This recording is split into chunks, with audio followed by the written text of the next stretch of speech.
Hello, science fans, and welcome to SHE-ensya. Why do we go hungry? Why do we even get bored? Why did we evolve to have religion? Why is makeup part of human culture? Why are babies so cute? Why do we think that aliens exist? Why do we ask questions? The SHE-ensya Why series will dissect some of our most head-scratching why questions, teasing out the scientific principles from historical records, conspiracy theories, and mass media. Join us in today's episode where we ask the question, why faith? The holidays are fast approaching, and in previous years, it would mean feasts, parties, and time spent with loved ones. But due to the global pandemic and the tragedies that we experienced this year, the holidays might just be a little bit more sober, a little quieter. And for some, it means going back to the basics of what holidays are supposed to be, about faith. Before proceeding with this video, I would just like to mention that I'm fully aware that any discussion about religion would be difficult, especially when put in the context of science. But here at SHE-ensya, since we've already talked about politics and took sides in certain issues, we might as well talk about faith. Maybe later on about the Great Pumpkin, and that we stand for the empowerment of women in the field of STEM and positive action towards climate change and climate justice. But we trust on the fact that the choices and the sides that we've taken are guided by good logic and science, as well as respect for others. Now, what makes religion such a hard topic to discuss is that despite most religions being grounded on the concept of harmony, piety, and overall goodness, it has also been used to step on the rights of other people, to the point of persecution, murder, and massacre.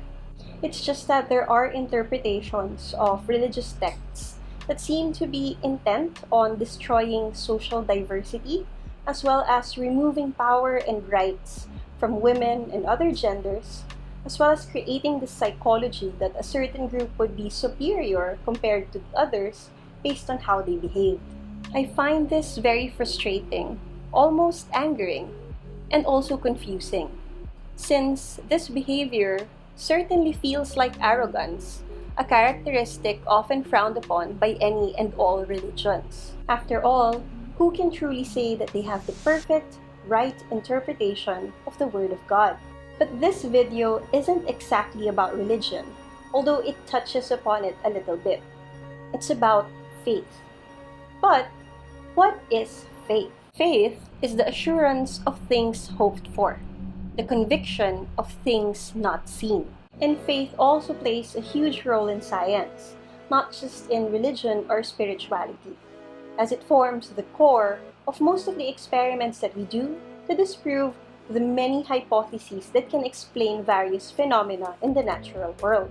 To put it into context, I remember one time when my husband joined me in the lab to do some DNA extraction for my dissertation. At the end of a 3-hour procedure, backed by agarose gel electrophoresis and spectrophotometry, we were left with several dozens of microcentrifuge tubes with what appears to have nothing but clear liquid in them. He asked me how I was sure that those containers contained the DNA that I needed.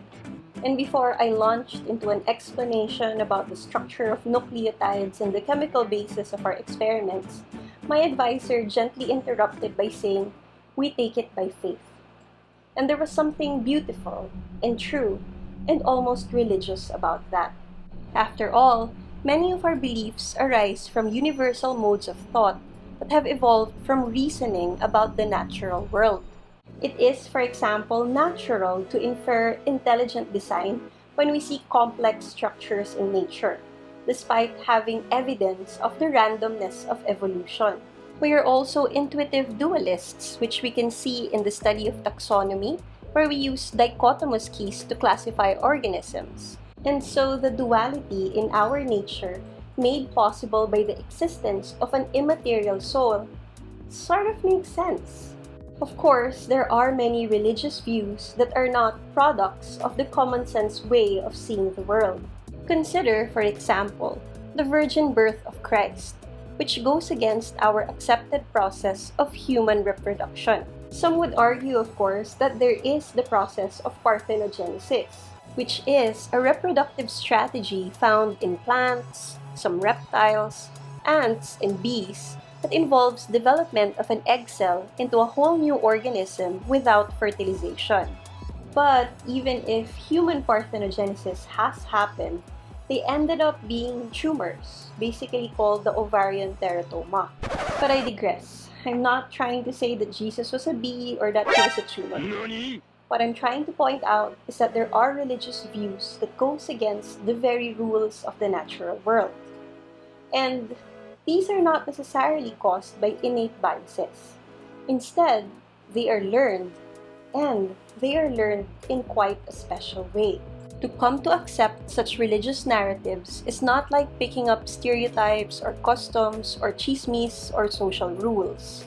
Instead, these narratives are acquired through the testimony of others, and it requires a leap of faith, in the sense that you must trust the people who are narrating their truths. Now, many religious narratives are believed without even being understood, and the same can be true for science, because not everyone can be scientists or specialists in a particular field. And the evidence we present may not make sense to anyone who's not intensely studying the processes of photosynthesis or the mutations that can happen in our genes. People would then defer to authorities not just to the truth of scientific or religious beliefs, but their meaning as well. And this can be applied to other fields also. For example, a recent sociological study has shown that people who are very vocal about politics very often knows very little about political science. Many people have started talking about the scary rate of inflation, but they would have little idea about how inflation is computed, how it occurs, and how it actually affects our lives.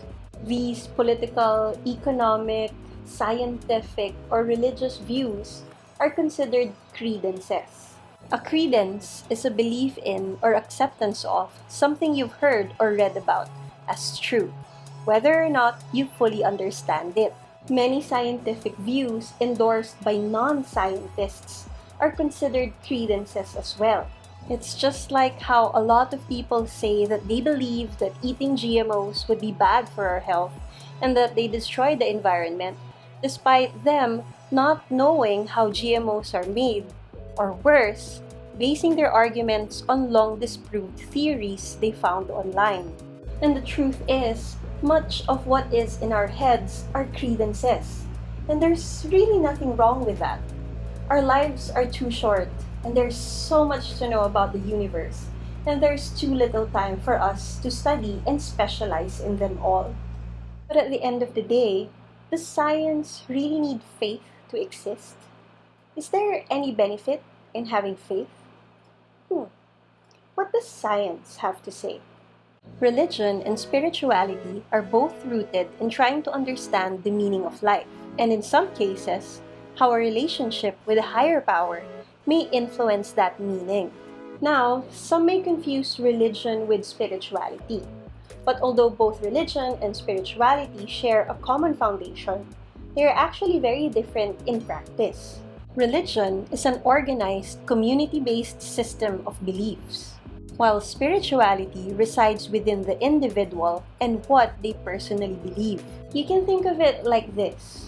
Some people practice religion in order to express their spirituality, but you don't need a religion to be a spiritual person.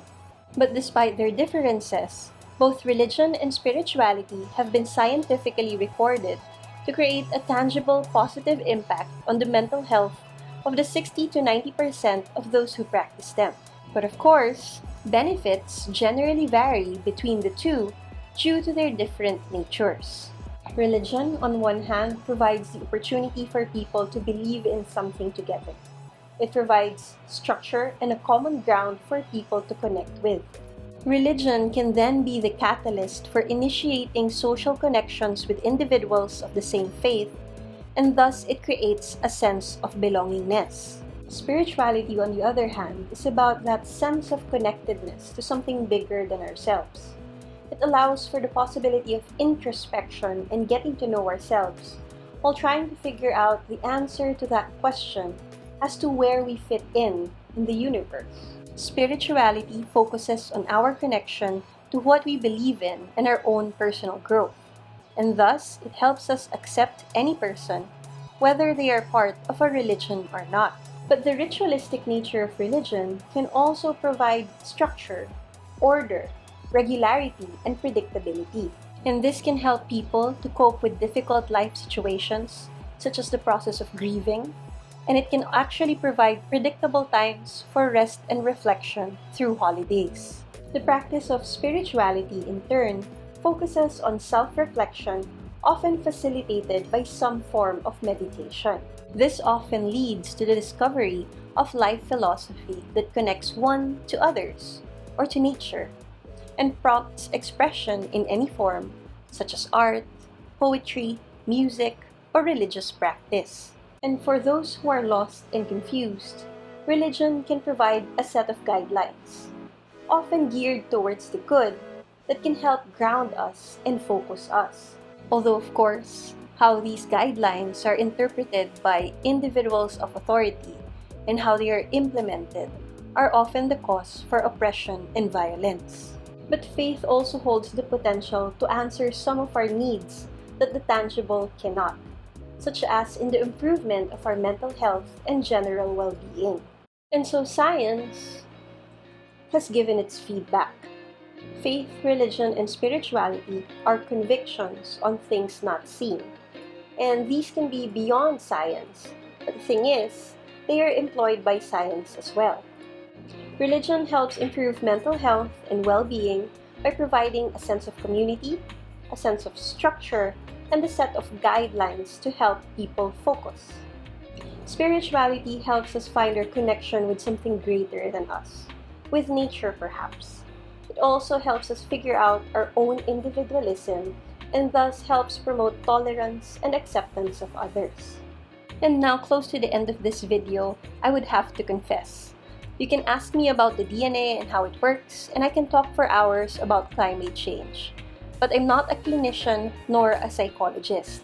But I believe that faith, religion, and spirituality have significant positive impacts to our health and well-being because I have faith in scientists and the scientific community. Because you see, most of those who insist that the earth is flat, that global warming is a hoax, and that vaccines destroy children's brains aren't experts on these topics either. Like me, they have faith, just to different authorities. And this could lead to a relativist conclusion. You have your faith, I have mine, and neither of us truly know what we're talking about. But there is a critical difference. Science, as an institution, establishes conditions where rational argument is able to flourish, where ideas can be tested against the real world, and where individuals can work together to surpass their individual limitations.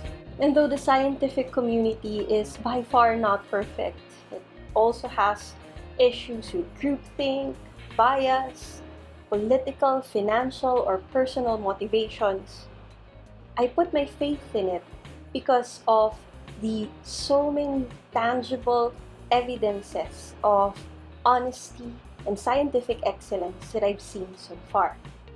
And as we launch into the holiday seasons of 2020, and as we end Season 2 of SHE-ensya, I would like to call upon our viewers, your friends and your families, to please have faith in us, your servant scientists.